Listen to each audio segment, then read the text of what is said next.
Hello everyone, welcome back to my YouTube channel. मैं लक्षित आप सभी साथियों का अपने YouTube channel let's study with Lakshit में हार्दिक स्वागत करता हूं। कैसे हैं आप सब दोस्तों? आज के सेशन की शुरुआत करते हैं। आज का session DElEd fourth semester back paper 2022 के लिए है। आज से हम प्रीवियस ईयर पेपर को स्टार्ट करने जा रहे हैं, जिसमें आपको प्रीवियस ईयर पेपर का पूरा सॉल्यूशन दिया जाएगा। आज के सेशन में हम मैथमेटिक्स से स्टार्ट करेंगे, जिसके अंतर्गत हम ऑब्जेक्टिव टाइप क्वेश्चन को लेंगे।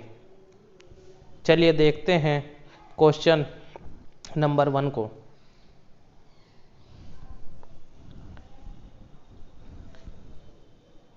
इस क्वेश्चन में लिखा है परिमेय संख्या 4/-5 तथा 8/15 का भागफल है। चलिए दोस्तों देखते हैं इसको सरल कैसे करेंगे।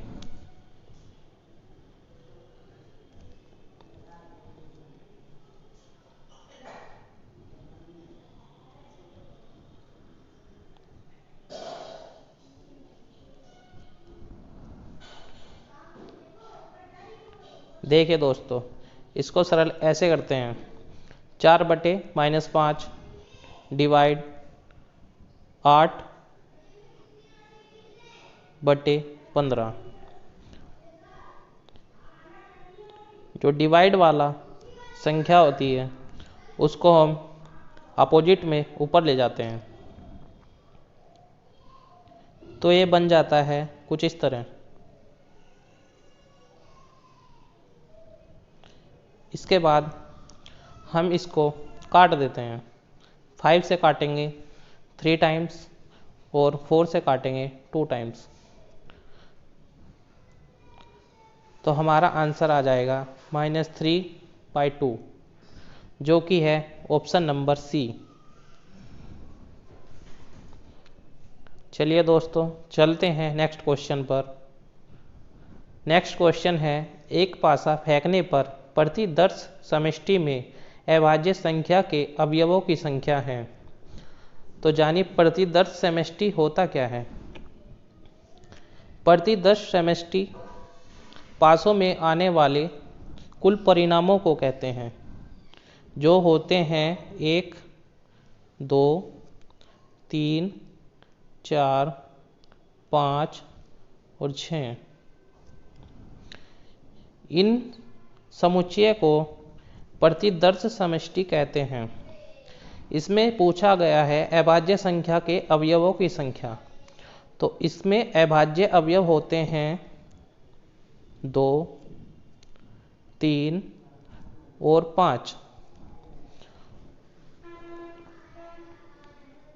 तो इस प्रकार हम देख सकते हैं हमारी अभाज्य संख्या के अवयवों की संख्या हो जाती है 3।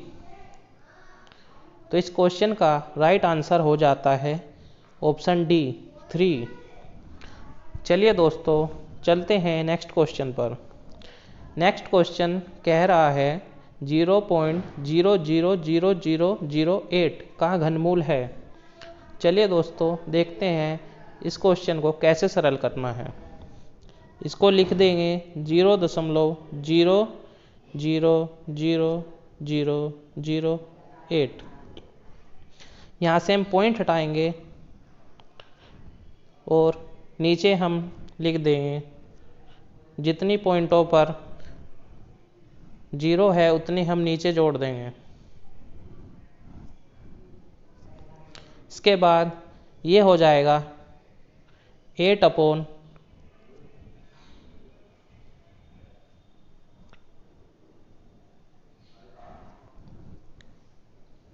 इसको लिख सकते हैं 2⁻³ क्यूब रूट्स निकालने के लिए क्यूब को कैंसिल कर देंगे, तो आंसर हमारा आ जाएगा 2/100।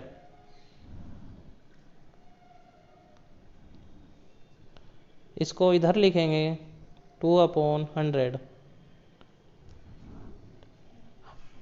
2 को जब 100 से डिवाइड करेंगे तो आंसर हो जाएगा हमारा 0.02, जो कि ऑप्शन नंबर बी है। चलिए दोस्तों चलते हैं नेक्स्ट क्वेश्चन पर। नेक्स्ट क्वेश्चन को सरल करते हैं। ये बोल रहा है साइन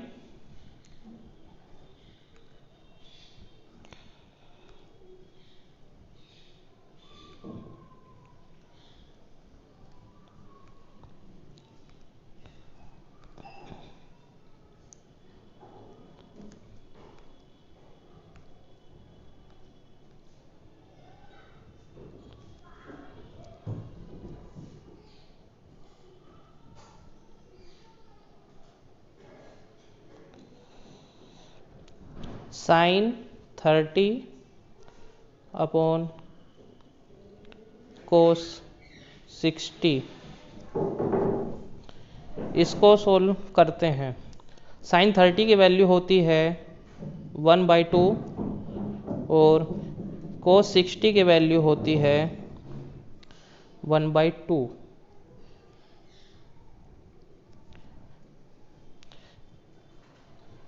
ये यहाँ पर जाता है और ये यहाँ पर जाता है,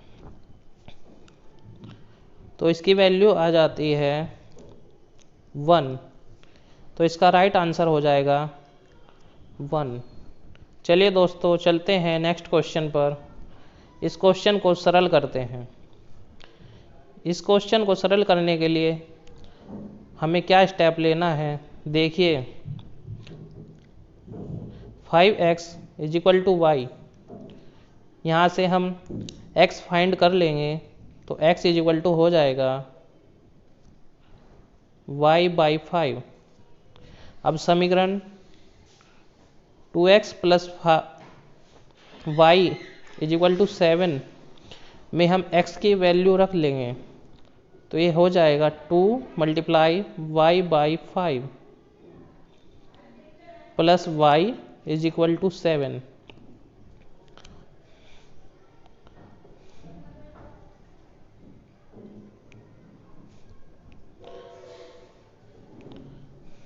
इसके बाद ये हो जाएगा हमारा, एलसीएम लेंगे, नीचे 5 आएगा,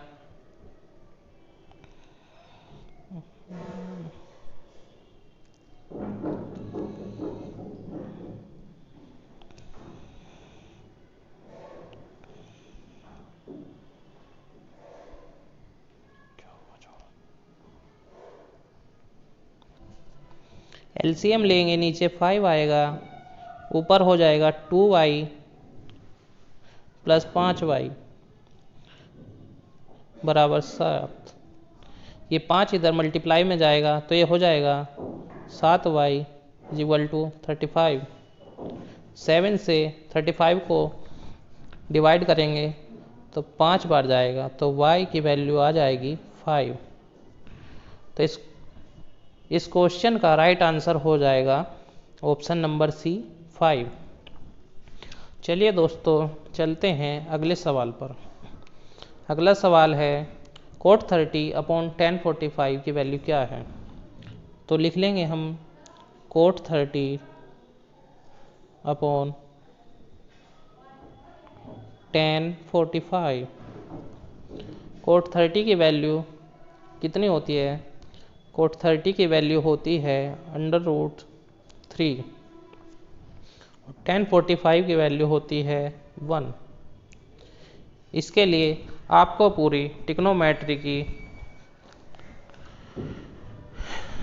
कोण की वैल्यू याद करनी होगी दोस्तों। तो इस क्वेश्चन का राइट आंसर हो जाएगा √3, जो कि है ऑप्शन नंबर बी। चलिए दोस्तों चलते हैं नेक्स्ट क्वेश्चन पर। नेक्स्ट क्वेश्चन में है किसी वर्त का क्षेत्रफल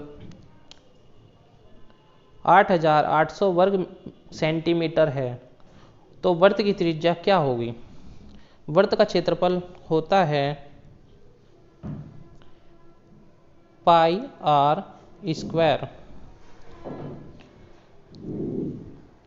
तो ये दिया हुआ है 8800 800 हमें निकालना है। पाई को रख देंगे हम 22/7 मल्टीप्लाई आर स्क्वायर। 22 से इसको डिवाइड करेंगे तो ये आ जाएगा 400। 7 की मल्टीप्लाई इधर हो जाएगी तो ये हो जाएगा 2800। या इसको हम ऐसा ना करके हम इसको ऐसे ही रख लेते हैं तो ये हो जाएगा आर स्क्वायर बराबर 400 गुने 7। जब हम इसका अंडर रूट करेंगे तो आर की वैल्यू आ जाएगी 20√7। तो इसका राइट आंसर हो जाएगा ऑप्शन नंबर डी 20√7 सेंटीमीटर। चलिए दोस्तों चलते हैं नेक्स्ट क्वेश्चन पर।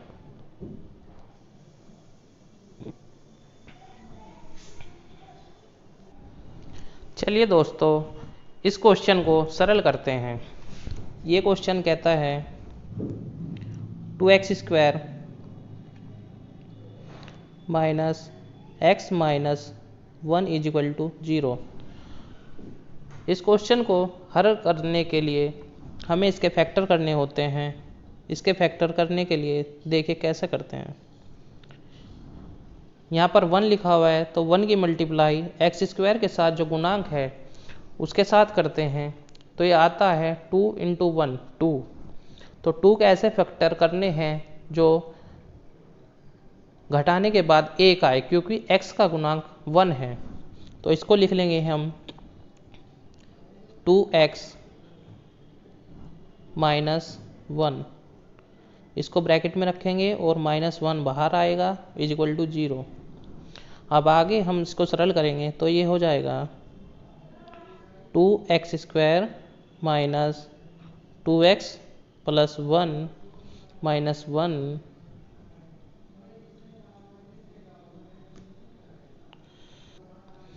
ये हो गया दोस्तों 2x प्लस x माइनस 1, क्योंकि माइनस अंदर ब्रैकेट के अंदर जब जाता है तो उसके साइन बदल जाते हैं। तो माइनस की गुना जब माइनस में होगी तो यहाँ प्लस हो जाएगा। तो इसके बाद हम कैसे करेंगे, यहाँ से हम कॉमन लेंगे, 2 कॉमन आ जाएगा और x कॉमन आ जाएगा। तो यहाँ बचेगा x बचेगा अंदर और 1 बचेगा। फिर इन दोनों में से 1 कॉमन आ जाएगा तो अंदर बचेगा x माइनस 1 = 0। इस प्रकार के प्रश्नों को सरल करने के लिए यदि हमारा तरीका सही है तो हमारा जो ब्रैकेट के अंदर की जो वैल्यू है वो सेम आनी चाहिए। यदि वैल्यू सेम है तो हमारा सरल करने का तरीका एकदम सही है। तो इसके आगे फैक्टर होंगे हमारे 2x, यहाँ पर इसके साथ प्लस है तो हम लिखेंगे +1 और एक फैक्टर हो जाएगा हमारा x माइनस 1।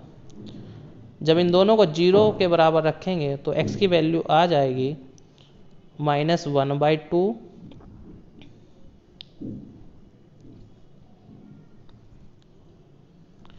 और जब x माइनस 1 को 0 के बराबर रखेंगे तो x की वैल्यू आ जाएगी 1। तो हमारा आंसर हो जाएगा ऑप्शन नंबर ए 1 और -1/2। चलिए दोस्तों चलते हैं अगले सवाल पर। अगला सवाल कह रहा है संख्या 14,641 के वर्गमूलों में अंकों की संख्या कितनी होगी। तो दोस्तों इस प्रश्न को सरल करने के लिए हमें वर्गमूल आना चाहिए। वर्गमूल हम कैसे निकाल सकते हैं, वर्गमूल निकालेंगे हम भाग विधि के माध्यम से। तो हम लिख लेंगे इसको निकालने का तरीका क्या है, हम जोड़े बनाएंगे, पीछे से जोड़ा बन जाएगा इसका ऐसे, फिर इसका जोड़ा बन जाएगा और इसको रखेंगे। तो सबसे पहले स्टार्ट कर देंगे। यदि यहाँ पर 1 लिखा हुआ है तो हम यहाँ पे 1 लिख देंगे और ऊपर भी 1 लिख देंगे।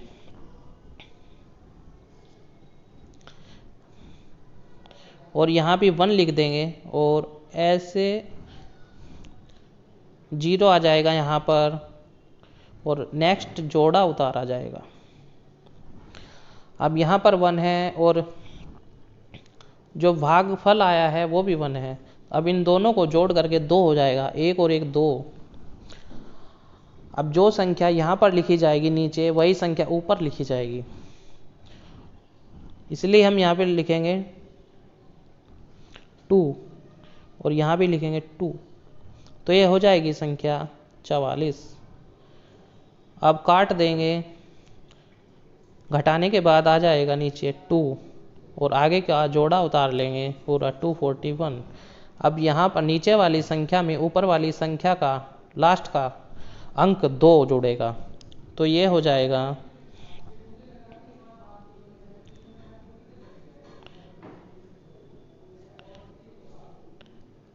24। फिर हम यहाँ पर 1 लिखेंगे और यहाँ भी 1 लिखेंगे, तो ये हमारा पूरा पूरा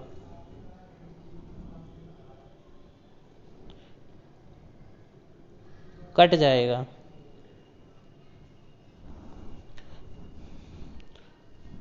तो इस प्रकार हमारा जो वर्गमूल आया है ये है 121, जिसमें अंकों की संख्या है 3। तो इस क्वेश्चन का आंसर हो जाएगा ऑप्शन नंबर सी 3। चलिए दोस्तों चलते हैं नेक्स्ट क्वेश्चन पर। नेक्स्ट क्वेश्चन में है किसी चतुर्भुज के किन्हीं 3 कोणों का योगफल 285 डिग्री है, तो चौथे कोण की माप क्या होगी। तो आप सभी दोस्त जानते हैं कि किसी चतुर्भुज के चारों कोणों का योग होता है टोटल सम 360 और 3 कोणों का योग दे रखा है 285। तो फोर्थ कोण निकल जाएगा हमारा 360 माइनस 285, जो आ जाएगा 75 डिग्री, जो कि है ऑप्शन नंबर बी। चलिए दोस्तों चलते हैं नेक्स्ट क्वेश्चन पर। नेक्स्ट क्वेश्चन परिमेय संख्या -32 अपॉन -100 को सरल कीजिए। तो इसको लिख लेंगे -32 अपॉन -100। इसको सरल करेंगे, माइनस से माइनस कैंसिल हो जाएगा और इसको डिवाइड करते हैं हम 4 से डिवाइड करते हैं। तो 4 से 32 को डिवाइड करेंगे तो 8 आएगा और 4 से 100 को डिवाइड करेंगे तो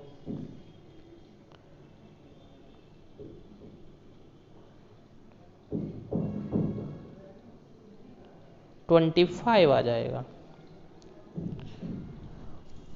तो हमारा आंसर हो जाएगा 8/25, जो कि ऑप्शन नंबर सी में है। तो इसलिए इस क्वेश्चन का आंसर हो जाएगा ऑप्शन नंबर सी। चलिए साथियों चलते हैं अगले सवाल पर। अगले सवाल कह रहा है 0.000001 का घनमूल है। इसमें हम कैसे करते हैं, 0 के बाद जितनी 0 होती हैं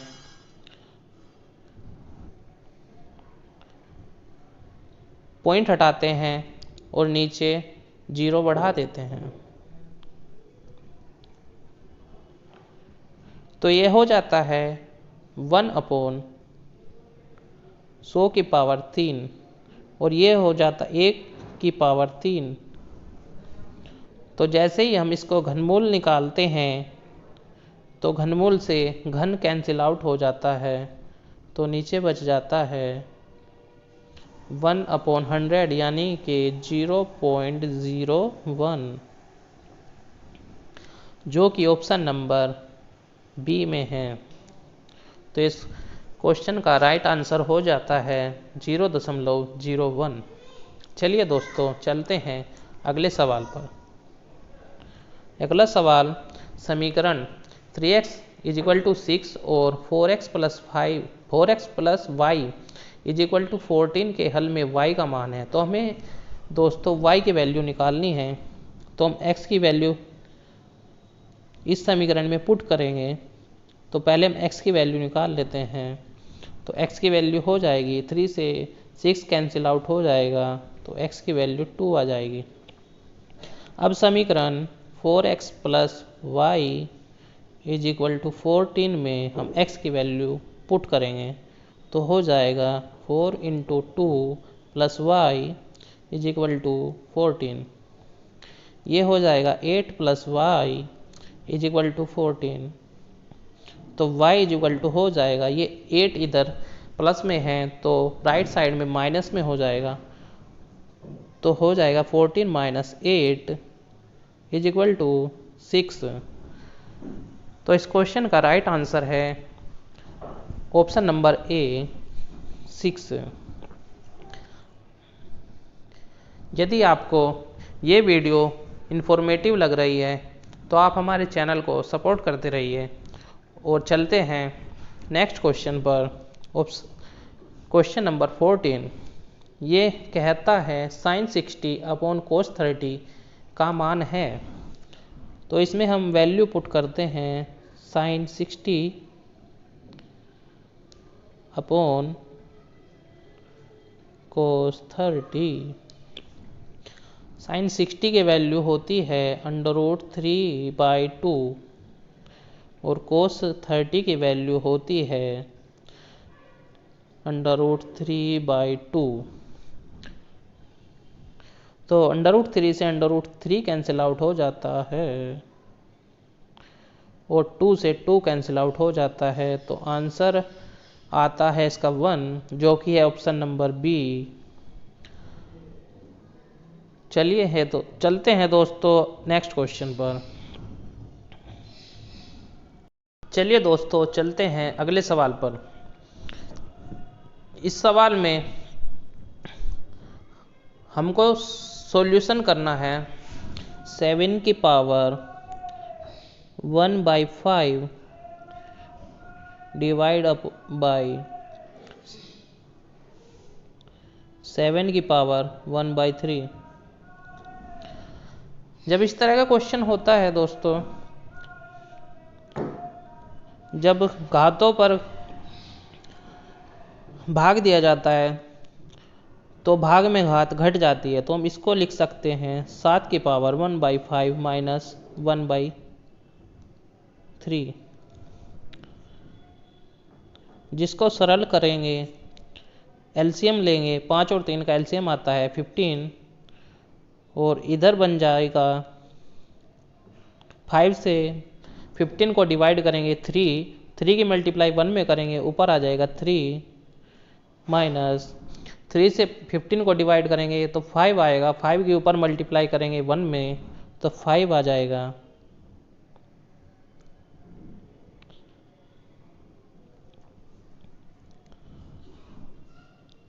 तो ये सरल होने के बाद हो जाएगा 7 की पावर 3 में से 5 माइनस करेंगे तो माइनस के 2 बचेंगे और अपॉन में आ जाएगा 15।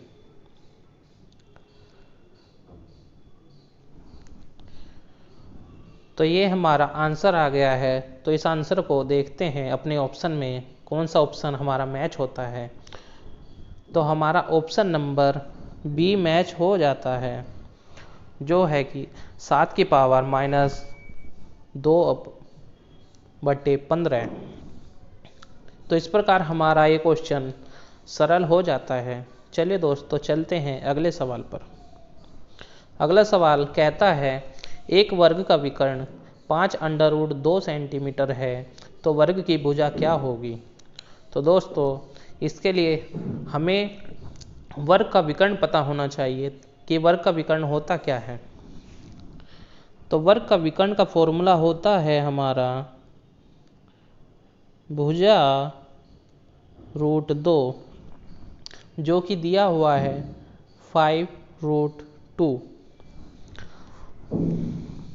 हमको वर्ग की भुजा की ज़रूरत है, तो √2 से √2 कैंसिल आउट हो जाता है, तो हमारी वर्ग की भुजा आ जाती है 5 सेंटीमीटर, जो कि है ऑप्शन नंबर बी 5 सेंटीमीटर। चलिए दोस्तों चलते हैं नेक्स्ट क्वेश्चन पर। नेक्स्ट क्वेश्चन कहता है समचतुर्भुज के कोण होते हैं। तो समचतुर्भुज के कोण कैसे होते हैं? ऑप्शन ए है बराबर होते हैं, ऑप्शन बी है समान होते हैं, ऑप्शन सी है समकोण होते हैं, या फिर ऑप्शन डी है सम्मुख कोण बराबर होते हैं। तो समचतुर्भुज के सम्मुख कोण बराबर होते हैं दोस्तों। तो इस क्वेश्चन का राइट आंसर हो जाएगा ऑप्शन नंबर डी, सम्मुख कोण बराबर। चलिए दोस्तों चलते हैं अगले सवाल पर। अगला सवाल है 27/8 का घनमूल है। तो घनमूल निकालने के लिए हम इसको इस तरह लिखेंगे, ये होता है घनमूल का सिंबल, और इसको अंदर लिखा जाएगा 27/8। अब इसको सरल करेंगे। घनमूल निकालने के लिए हम इनको घन बना लेते हैं। 27 को हम लिख सकते हैं 3 की पावर 3 और 8 को लिख सकते हैं 2 की पावर 3। तो ये हो जाएगा 3/2 की पावर 3, और ये घनमूल का सिंबल बाहर होता है 3 का। तो घनमूल से घन कैंसिल आउट हो जाता है, तो हमारा जो आंसर आ जाता है 3/2, जो कि है ऑप्शन नंबर सी के साथ। तो इसलिए जाएंगे हम ऑप्शन नंबर सी के साथ 3/2। तो इस प्रकार हमारा ये क्वेश्चन सोल्व हो जाता है। चलिए दोस्तों चलते हैं अगले क्वेश्चन पर। अगला क्वेश्चन कहता है यदि कोस स्क्वायर ए बराबर 1/2 हो तो साइन स्क्वायर ए का मान क्या होगा? तो इसके लिए दोस्तों एक समीकरण होती है जो कि आप सभी ने पढ़ी होगी, sine square A plus cos square A is equal to 1, जो ट्रिग्नोमेट्री की एक समीकरण होती है। इसमें हम कोस स्क्वायर ए की वैल्यू पुट करेंगे, जिससे हमारा साइन स्क्वायर ए की वैल्यू निकल जाएगी। तो कोस स्क्वायर ए की वैल्यू 1/2 इसमें पुट कर देंगे, तो हमारी वैल्यू आ जाएगी साइन स्क्वायर ए की 1/2, जो कि है ऑप्शन नंबर डी। तो इस क्वेश्चन का राइट आंसर हो जाएगा ऑप्शन नंबर डी 1/2। इस प्रकार हमारे 19 क्वेश्चन कंप्लीट हो जाते हैं। चलते हैं नेक्स्ट क्वेश्चन नंबर 20 पर।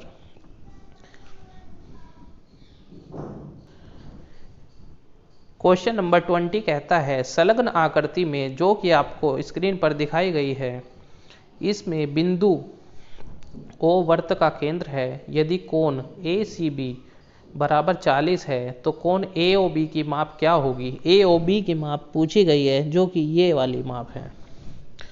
तो इस क्वेश्चन को सरल करने के लिए आपको वर्त की एक प्रमेय का स्मरण होना चाहिए, जो कि इस प्रकार है। किसी चाप के द्वारा वर्त की परिधि पर बना हुआ कोण उसी चाप के द्वारा शेष परिधि पर बने कोण के दुगने के बराबर होता है। तो इस प्रमेय का यूज करके हम इस क्वेश्चन को सरल करेंगे। तो यहाँ पर आप देख सकते हैं चाप AB, इस चाप पर दो कोण बने हुए हैं। एक कोण है AOB जो केंद्र पर बना हुआ है, और एक कोण है ACB जो परिधि पर बना है। तो इस प्रकार हम इसको सोल्व करेंगे तो हमारा केंद्र पर बना हुआ कोण शेष परिधि पर बने कोण का डबल हो जाएगा।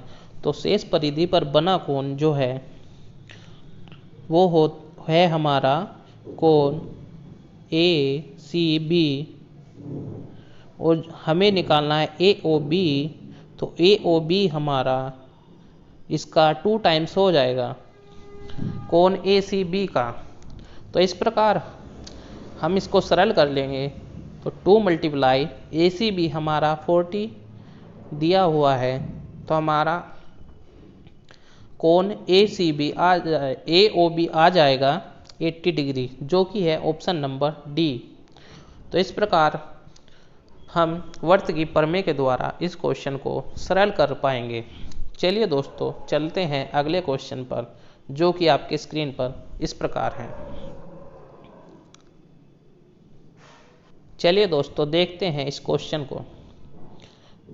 इस क्वेश्चन में ये कहता है कोस ए बराबर यदि 0 है तो कोस ए का मान क्या होगा। तो उसके लिए हमें पूरी टेबल याद होनी चाहिए जो ट्रिग्नोमेट्री में आपने याद की होगी। तो कोस की सारणी में 0 की वैल्यू कहाँ होती है? 0 की वैल्यू होती है कोस 90, क्योंकि कोस जो होता है वो साइन का अपोजिट होता है। साइन 0 की जो वैल्यू होती है वो कोस 90 के बराबर होती है। तो इस प्रकार हम कह सकते हैं कोस ए की वैल्यू 90 डिग्री के बराबर है।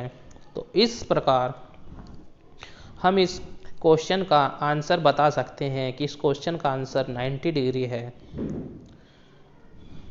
यदि आपको इस प्रकार के क्वेश्चनों को सरल करना है तो आपको पूरी टेबल याद होनी चाहिए। साइन, कोस, टैन, कोट, सेक, कोसेक सभी की सारणी और उनके कोनों पर उनके मान क्या क्या होते हैं उन सबको याद करना होगा। इस प्रकार हमारे क्वेश्चन हो पाएंगे। चलते हैं अगले सवाल पर। अगला सवाल कहता है आंकड़े 5 7 9 8 7 9 7 7 5 3 5 का बहुलक है। बहुलक पूछा है दोस्तों। बहुलक होता क्या है? बहुलक वह आंकड़ा होता है,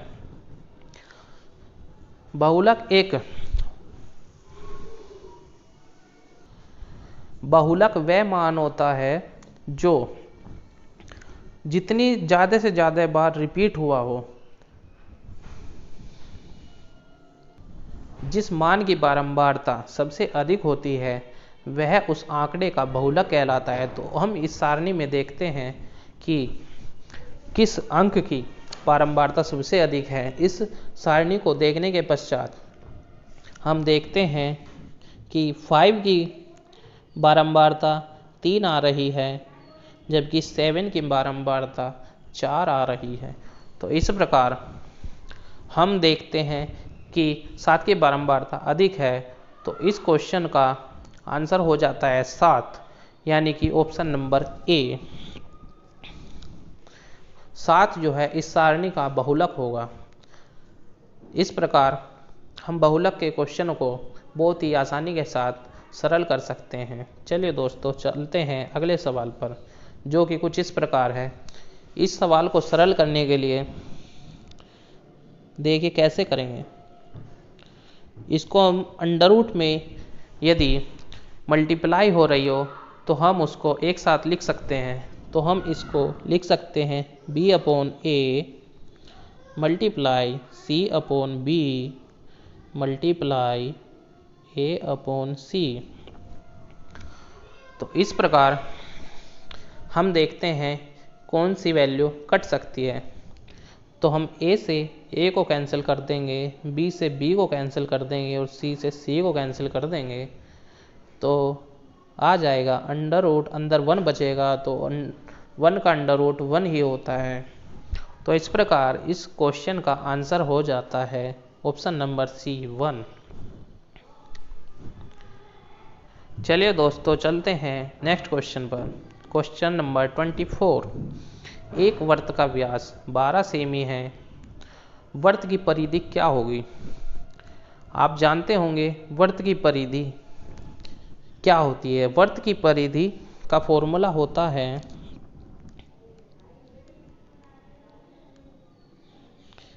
वर्त की परिधि होती है हमारी 2 पाई r के बराबर। इस प्रश्न में हमें व्यास दिया हुआ है। व्यास हमारा होता है 2r, जो इसमें दिया गया है।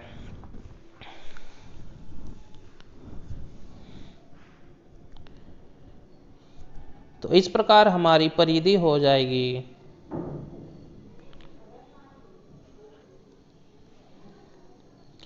12 पाई। इस क्वेश्चन में थोड़ा टाइपिंग एरर आ गया है। यहाँ पर दोस्तों ये पाई इंक्लूड करना भूल गए हैं, तो इन सब में पाई इंक्लूड है। तो इस क्वेश्चन का राइट आंसर हो जाएगा option number A 12 pi centimetre. चलिए दोस्तों चलते हैं अगले क्वेश्चन पर, क्वेश्चन नंबर 25। ये क्वेश्चन कहता है समांतर चतुर्भुज के अंतः कोणों का योग कितना होता है।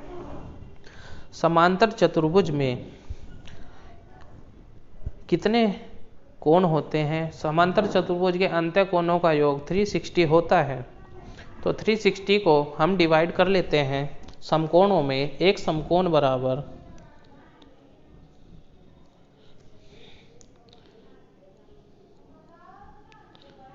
एक समकोण 90 डिग्री के बराबर होता है, तो 4 समकोण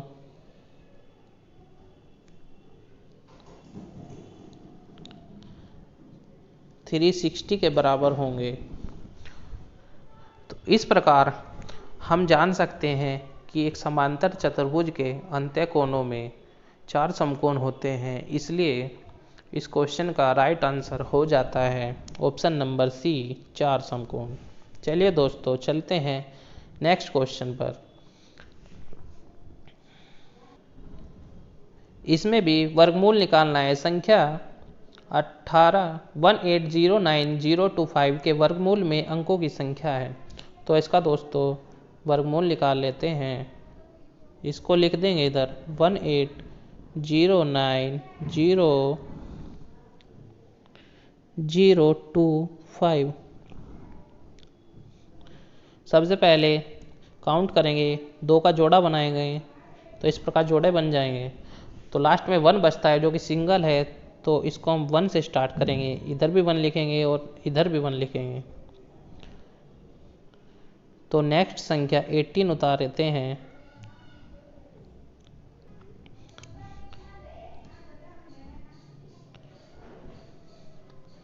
इसको नीचे नोट करते हैं 80। 1 और 1 मिला के 2 हो जाते हैं। अब इनको जितना नंबर यहाँ लिखेंगे उतना ही नंबर ऊपर लिखा जाता है और उतने ही बार उसकी मल्टीप्लाई की जाती है। तो इसलिए हम यहाँ पे 3 लिखेंगे और नीचे भी 3 लिखेंगे, तो हो जाएगा हमारा 69। अब इसमें से हम इसको माइनस करेंगे, तो यहाँ पर बचेगा 1 और यहाँ पर बचेगा 1 और नेक्स्ट 2 डिजिट नोट कर लेंगे 90। इस प्रकार 23 में फिर 3 प्लस करेंगे तो ये हो जाता है 26। 26 के बाद अब हमें ऐसी डिजिट चाहिए जिसको गुना करने के बाद हमारी जो वैल्यू है वो 1190 से कम आए। तो हम इसलिए 4 से मल्टीप्लाई करेंगे, तो इधर 4 लिखेंगे, इधर भी 4 लिखेंगे, तो मल्टीप्लाई करने के बाद आ जाएगा 1056।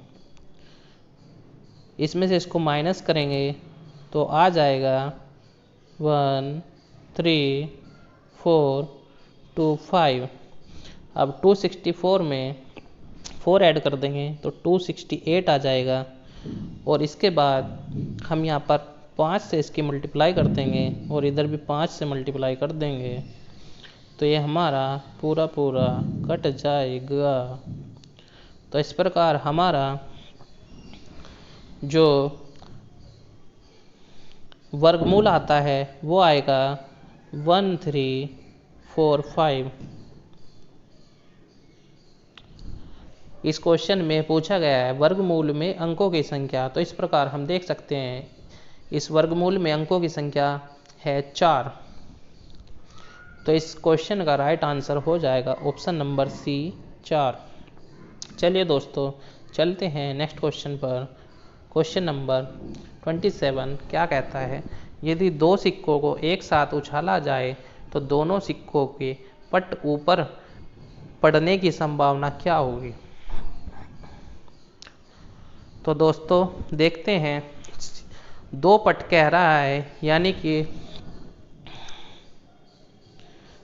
2 टैल की बात कर रहा है, दोनों टैल ऊपर पड़े। तो संभावना निकालने के लिए हमको जो है कुल परिणाम पता होने चाहिए और अनुकूल परिणाम पता होने चाहिए। तो हम कुल परिणामों की बात करते हैं। तो यदि 2 सिक्कों को एक साथ उछाला जाएगा तो पहले सिक्के पर हेड आ सकता है, दूसरे सिक्के पर भी हेड आ सकता है। दूसरा तरीका हो सकता है पहले सिक्के पर हेड आ सकता है, दूसरे सिक्के पर टेल आ सकता है। तीसरा तरीका हो सकता है पहले सिक्के पर टेल आ सकता है, दूसरे सिक्के पर भी टेल आ सकता है। फिर चौथा और आखिरी होता है पहले सिक्के पर टेल आ सकता है और दूसरे पर हेड आ सकता है। तो इस प्रकार हमारे 4 अनुकूल ढंग हो जाते हैं, 4 कुल ढंग हो जाते हैं। और अनुकूल ढंग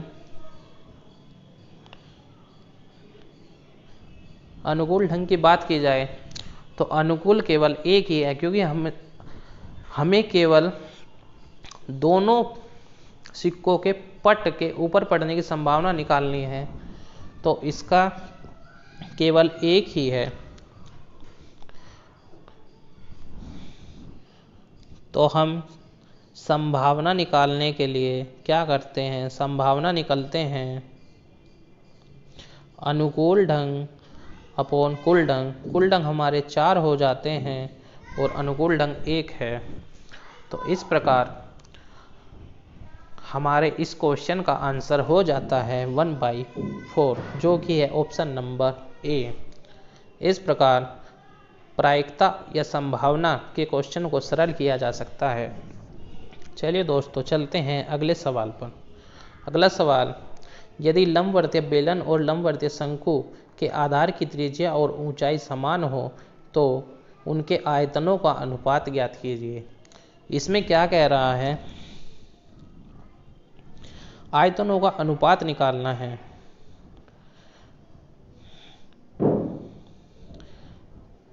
इसको हम लिख लेंगे बेलन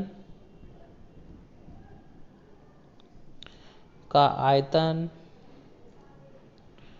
अनुपात शंकु का आयतन।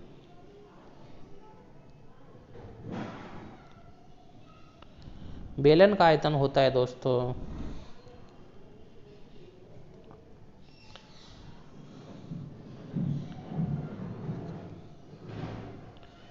बेलन का आयतन होता है दोस्तों πr²h और शंकु का आयतन होता है 1/3 πr²h।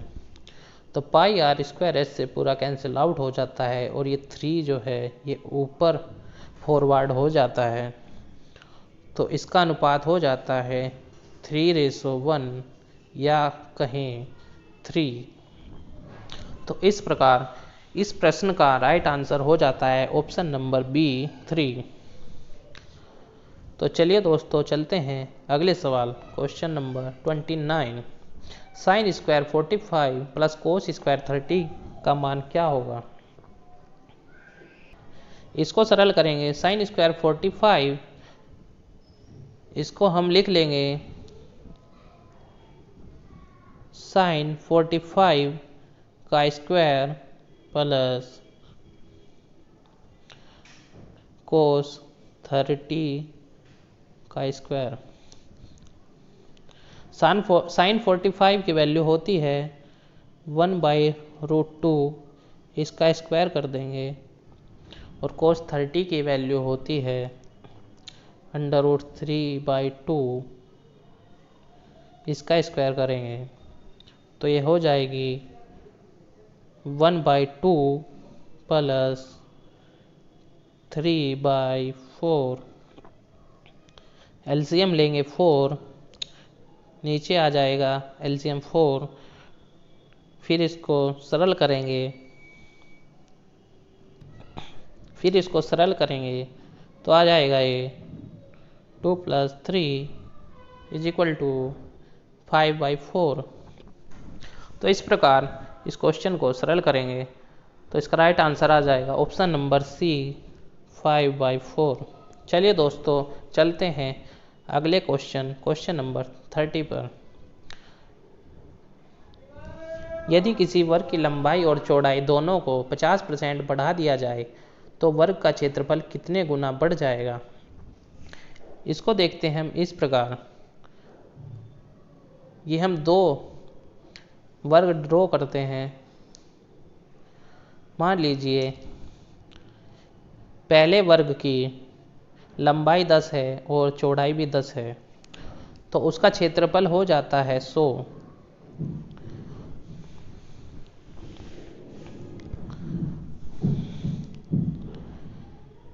और क्वेश्चन कहता है यदि लंबाई और चौड़ाई दोनों को 50% बढ़ा दिया जाए, यानी कि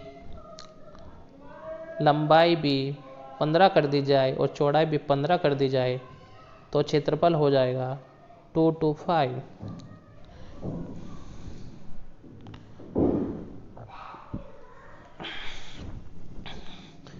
तो पहले था 100 और फिर हो गया 225। तो इस प्रकार पूछा है कितने गुना बढ़ गया, तो गुना को निकालने के लिए 225 डिवाइड बाई 100, तो इसको हम कैंसिल करेंगे, 25 से काटेंगे, 25 निम्मा 225 और 25 चौका 100। तो इस प्रकार इस क्वेश्चन का राइट आंसर आ जाएगा ऑप्शन नंबर ए 9/4। चलिए दोस्तों चलते हैं इस सेशन के लास्ट क्वेश्चन पर, जो कहता है निम्न में से कौन सी परिमेय संख्या 3/5 और 4/5 के मध्य नहीं आती है। तो देखते हैं दोस्तों 3/5 और 4/5 इनकी वैल्यू होती कितनी है। तो 5 से 3 को डिवाइड करेंगे तो ये आ जाता है 0.6 और 5 से 4 को डिवाइड करेंगे तो ये आ जाता है 0.8। तो हमको ये देखना होगा कि किसी भी वैल्यू का मान 0.6 और 0.8 के बीच आना चाहिए, और जो भी वैल्यू इनके बीच में नहीं आएगी वही हमारा आंसर हो जाएगा। तो चलिए दोस्तों चेक करते हैं। 7/10 को लिख सकते हैं हम 0.7, जो कि 0.6 और 0.8 के बीच आता है, तो इसलिए ये इसका आंसर नहीं है। चलिए दोस्तों दूसरा देखते हैं 19/13। इसको डिवाइड करते हैं तो ये आ जाता है हमारा 0.63, जो भी 0.6 और 0.8 के बीच में आता है, तो इसलिए ये भी राइट आंसर नहीं है। नेक्स्ट पर चलते हैं 2/3। 3 से इसको डिवाइड करते हैं तो ये आ जाता है 0.66, जो भी ये भी 0.6 और 0.8 यानी 3/5 और 4/5 के बीच में आता है, तो इसलिए केवल एक ही ऑप्शन बचता है जो हमारा राइट आंसर होगा। फिर भी हम एक बार इसको चेक आउट कर सकते हैं। तो इसको हम डिवाइड करते हैं तो ये लगभग आता है, 5 बार काटेंगे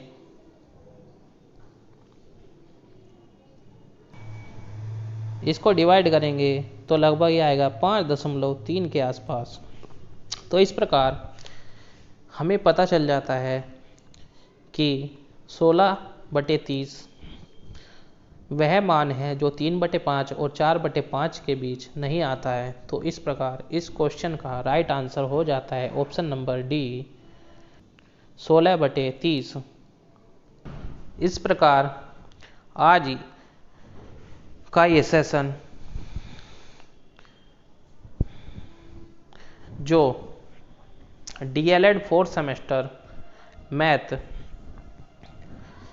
के जो प्रीवियस ईयर पेपर जो 2016 से 2021 यानी अब तक हुए हैं उनके टोटल ऑब्जेक्टिव टाइप क्वेश्चन इस सेशन में समाहित किए गए हैं और आने वाला जो नेक्स्ट पार्ट होगा, पार्ट नंबर 2, उसमें टोटल वेरी शॉर्ट क्वेश्चन का सॉल्यूशन आपको बेहतर और बेहतर तरीके से करवाया जाएगा।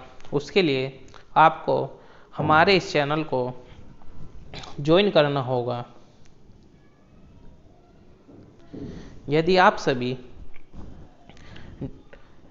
डीएलएड 4th सेमेस्टर मैथ की अच्छे से अच्छी तैयारी करना चाहते हैं तो आप हमारे चैनल को सब्सक्राइब करें, और यदि आपको ये वीडियो इन्फॉर्मेटिव लगी हो तो आप इस वीडियो को लाइक कर सकते हैं और शेयर भी कर सकते हैं। इस प्रकार की वीडियो हमारे चैनल पर रेगुलर प्रोवाइड की जाती रहेंगी।